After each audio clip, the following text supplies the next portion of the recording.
Hello guys, welcome back to my YouTube channel. Today is the fourth lecture of chapter 1 Knowing Our Numbers. तो आज हम करेंगे estimation. Estimation means क्या होता है?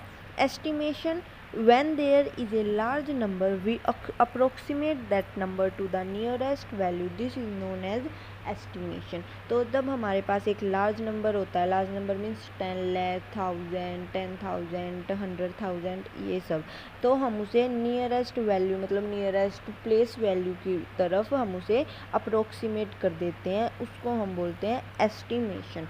एस्टिमेशन जो है वो हमारा डिग्री ऑफ एक्यूरेसी और how quickly the estimation is required, मतलब एस्टिमेशन कितनी जल्दी होगा और कितनी ठीक तरह से होगा, इन दो चीज़ों पे हमारा एस्टिमेशन डिपेंड करता है. अब यहाँ पे एक एग्जांपल है 65648. अब इसको पहले हम नियरेस्ट टेंस पे करेंगे. तो अब देखो एस्टिमेशन में है ना, क्या देखते हैं, अगर नियरेस्ट टेंस हो तो जो हमारे 10 डिजिट पे वैल्यू है, अगर वो हमारा 50 नहीं 5 से ऊपर हो तो हम नेक्स्ट वैल्यू पे जाएंगे, अगर वो 5 से कम हो तो हम लास्ट वैल्यू पे जाएंगे. ओके. अब देखो 48 टेंस पे, अब जो हमारा 48 है वो 40 के ज़्यादा करीब है या 50 के, तो 50 के ज़्यादा करीब है, तो हम इसको ऐसे भी लिख सकते हैं 65650, क्योंकि एक तो ये 5 से बड़ा है और एक ये 50 से तो 2 ही बीच आगे है, लेकिन जो हमारा 40 है उससे ये 6 डिजिट्स आगे है, 6 ठीक है. तो अब अगर हम इसी को 100 में देखें, 100 में देखेंगे 50 पे, टेंस में देखा 5 पे एंड 100 पे देखेंगे हम 50 पे. अब देखो 65648 48 600 के ज़्यादा करीब है या 700 के. अब देखो 648 50 से कम है तो किसके, 600 के ज़्यादा करीब है. बेशक 2 ही डिजिट्स कम है लेकिन कम तो है ना 700 से, तो इसकी एस्टिमेटेड नंबर 65600. 1000 में हम देखेंगे 65648 पे, और एक और आता है 10,000, उस पे हम देखेंगे 4 डिजिट्स. अब 1000 की बात कर लेते हैं. 1000 पे हम देखेंगे कि जो ये है हमारा 500 से बड़ा है या नहीं. अब देखो 500 से तो बड़ा है क्योंकि यहाँ 6 ही आ गया तो बड़ा ही है, तो हम इसको 6600 कर देंगे, मीन 66,000 बन जाएगा ये. 10,000 में हम थाउजेंड्स देखेंगे कि वो 5000 से बड़ा है या नहीं. अब देखो ये हमारा 5000 से बड़ा है तो ये हम लिखेंगे इसको 70,000 सीधा. Okay. This is cold estimation, और ऐसे हम करते हैं एस्टिमेशन ऑफ नंबर्स. सो हमारा नेक्स्ट है टॉपिक एस्टिमेट सम और डिफरेंस. मीन्स हमें क्या करना है, हमें नंबर्स को ऐड करना है, सब्ट्रैक्ट करना है एस्टिमेशन का प्रोसेस यूज़ करके. ओके. नाउ फर्स्ट एग्जांपल से करेंगे हम एस्टिमेट 5290 एंड 17986. अब हम देखो नियरेस्ट 1000 पे करेंगे, क्यों, क्योंकि देखो हमें समझना होगा ये सबसे बड़ा, इसको हम नियरेस्ट 1000 पे कर सकते हैं, इसको भी हम नियरेस्ट 1000 पे कर सकते हैं. तो अगर हमने इसको नियरेस्ट 1000 पे किया तो हम देखेंगे 500 से बड़ा है, तो ये क्या बन गया, 18,000 बन गया. क्या बन गया, 18,000. अब देखो 5290 ये 500 से कम है और ये 5000 के ज़्यादा पास है 6000, तो 5000 के, तो ये बन गया हमारा 5000. अब हमने इनको ऐड किया तो क्या आया हमारे पास, 8 and 5 कितना होता है, सो 23,000. It is 23,000. और अगर हम विदाउट एस्टिमेशन करें तो कैसे करेंगे, 17986 एंड 5000, तो ये क्या बन गया हमारा 22986. ये हमारी वैल्यू बन गई. तो अब देखो इसको अगर हम नियरेस्ट 1000 पे एस्टिमेट करें तो ये 500 से बड़ा है, तो ये क्या बन गया 23,000. तो अब ऐसे कर लो या ऐसे कर लो, आंसर हमारा सेम ही आना है। ऐसे करते हैं हम एस्टिमेट सम और डिफरेंस। अब हम एक एग्जांपल करेंगे डिफरेंस का। तो अब देखो, एस्टिमेट 5673 माइनस 436। अब इसमें हम नियरेस्ट 100 करेंगे, क्यों? देखो 436 को अगर हम नियरेस्ट 1000 करेंगे तो नियरेस्ट 1000 तो हो ही नहीं सकता, क्योंकि इसमें तो सिर्फ 3 डिजिट है। तो अब हम इसको नियरेस्ट कितने पे करेंगे? 100 पे करेंगे। अब हमने इसको नियरेस्ट 100 पे करा तो आ गया 5700 एंड 400, ये हमारा आ गया। अब देखो इसको हमने करा तो 5300 आ गया। अगर हम इसको 1000 लेके करते तो हम देखो यहाँ तो आ जाता हमारा 6000, लेकिन यहाँ नहीं है तो यहाँ तो 0 ही आता, तो ये क्या बन, ये माइनस का और आ जाता, तो ये माइनस में चला जाता हमारा 6000। और ये इससे जो हमारा 5237 आएगा विदाउट एस्टिमेशन, इससे तो ये बहुत दूर हो जाता है, इसलिए हमने 100 वाला किया है। Okay, now next topic is to estimate product. अब हमें प्रोडक्ट को एस्टिमेट करना है। इसमें हम क्या करते हैं, इसमें जो हमारा एक फैक्टर है ना, उसको हम ग्रेटेस्ट प्लेस पे ले आते हैं। एक फैक्टर को हम ग्रेटेस्ट वैल्यू, मतलब उसकी प्लेस वैल्यू के अकॉर्डिंग कर देते हैं। फिर हम जो हमने फैक्टर्स राउंडेड ऑफ किए हैं उनको मल्टीप्लाई कर देते हैं। अब देखो एग्जांपल है हमारा 479 एंड 81। अब देखो 479 को अगर हम 500 के पे राउंड ऑफ कर दें नियरेस्ट 100 लेके, और 81 को हम 80 पे राउंड ऑफ कर दें नियरेस्ट 10 लेके, क्योंकि ये 50 से बड़ा है और ये 5 से छोटा है, इसलिए ये हो गया 80 एंड ये हो गया 500। अब हमने इनको मल्टीप्लाई किया तो हमारा क्या आंसर आ गया? तो हमारा आंसर आ गया 40,000, क्योंकि 8 5 जा 40 एंड 30। और ऐसे भी आप करना चाहो तो ऐसे भी कर सकते हो। This is our answer 40,000। ऐसे हम करते हैं प्रोडक्ट को एस्टिमेट। अब अगर हम बिना उसके करें एस्टिमेशन के, तो देखो 479 और 81, इसका आंसर आ गया 38799। अब ये 40,000 के करीब है, लेकिन अगर हम इसको भी टेंस करते तो आता हमारा 480 आता और ये 80 आता, तो ये कितना बन जाता? ये अलग ही वैल्यू आती, इसलिए हमने क्या किया 38799 को किया और हमने नियरेस्ट 100 लेके क्या किया? राउंड ऑफ किया। अब हमारा नेक्स्ट टॉपिक है यूजिंग ब्रैकेट्स मीन्स बोर्ड मास रूल। बोर्ड मास रूल में हम क्या करते हैं? बोर्ड मास में एक ऐसा ऑर्डर फॉलो करते हैं अपने मैथमेटिकल ऑपरेशंस को कैरी आउट करने के लिए। इसी रूल को हम बोलते हैं बोर्ड मास रूल या फिर यूजिंग ब्रैकेट्स। अब देखो B means divide, O means of, D means B means bracket, O means of, D means divide, M means multiply, A means addition, S means subtraction। B सबसे पहले हम bracket solve करते हैं board मास rule में। अभी देखो ये एक एग्जांपल है 7 मल्टीप्लाई 109। अब देखो 7 मल्टीप्लाई 109 है, तो हम इसको ऐसे भी लिख सकते हैं 7 मल्टीप्लाई 100 प्लस 9। और इसको अगर हम और ज़्यादा खोलना चाहे तो ये बन जाएगा 7 इंटू 100 प्लस 7 इंटू 9। अब 763, इनको ऐड किया तो क्या आ गया हमारा आंसर? 763, ये हमारा आंसर आ गया। अब देखो अगर हमने बिना ब्रैकेट्स यूज़ किए किया तो देखो एक तो इतनी बड़ी कैलकुलेशन होगी। अब इसको क्या, ये तो इजी सा है, लेकिन अगर ज़्यादा बड़ा आ जाए तो देखो 109 को 7 से, ये भी 763, बोथ आंसर हमारे क्या आए हैं?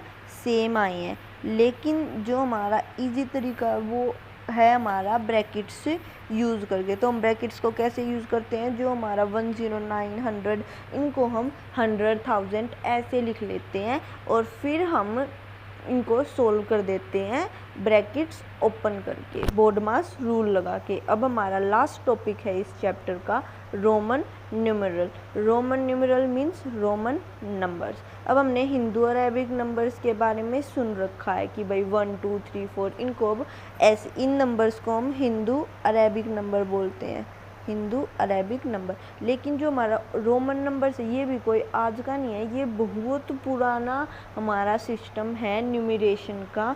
तो इनको हम बहुत पहले से यूज़ करते आ रहे हैं। तो अब देखो हिंदू अरेबिक के बारे में छोड़ के रोमन नंबर्स करते हैं। तो 1 को ऐसे लिखते हैं हम 2 3। इसमें है ना 9 तक लर्न करने की ज़रूरत होती है। उसके बाद तो 10 जैसे कि 10 50 100 500 एंड 1000 लर्न करना पड़ता है। अब मैंने यहाँ पे टेबल दे रखी है। 1 को हम ऐसे लिखते हैं 2 3 4 5 6 7 8 9 एंड 10।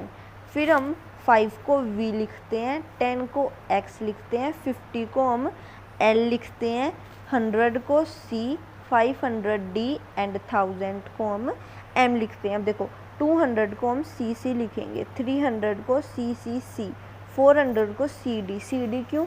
क्योंकि लिखते हैं हम CD 100 एंड 500 से 100 कम होता है इसलिए CD। 600 को DC, फिर 700 को DCC। ऐसे हम करते हैं रोमन नंबर। अब रूल्स होते हैं कुछ रोमन नंबर्स को लिखने के लिए। If a symbol is repeated its value is added as many times as it occurs. मतलब अगर एक सिंबल है वो रिपीट हो रहा है, अगर वो एक बार आ रहा है तो उसका मतलब 1 है, अगर वो 2 बार आ रहा है तो उसका मतलब 2 है। अब देखो हमारा जो ये वाला साइन होता है ये हमारा 1 के लिए होता है, अगर ये 2 बार आ जाए तो ये 2 माना जाता है। ऐसे ही अगर ये 3 बार आ जाए तो ये 3 माना जाता है। अगर ऐसे ही हम x की बात करें तो x हमारा जो है वो 10 के लिए यूज़ होता है। x किसके लिए यूज़ होता है? 10 के लिए यूज़ होता है। तो अगर एक बार x आया मीन्स 10, अगर 2 बार x आया मीन्स 20। तो 2 बार x आ गया तो 20, और अगर 3 बार x आ गया तो 30 हो जाता है हमारा। ये है हमारा first rule. Second, a symbol is not repeated more than 3 times but the symbols V L D are never repeated. अब देखो इस टेबल में देखो कोई भी सिंबल है वो 3 से ज़्यादा बार रिपीट नहीं हुआ है। अब देखो ये 1 का सिंबल है 1 2 3, फिर ये चेंज हो गया। अब ये x का सिंबल है, ये तो ऐसे आता है लेकिन ऐसे XX ये 3 बार आया, 40 में XL हो जाता है। अगर हम C की बात करें तो 100 200 और 300 तक आया, फिर ये CD हो जाता है। अब देखो 500 में D आ गया, अगर हम 600 DC ये DD आया, लेकिन ये फिर CM हो जाता है। तो ऐसे कोई भी सिंबल 3 बार से ज़्यादा रिपीट नहीं होते हैं। और जो ये VL ये तो रिपीट ही नहीं होते, ये माना ये VI लेकिन ये अलग है हमारा।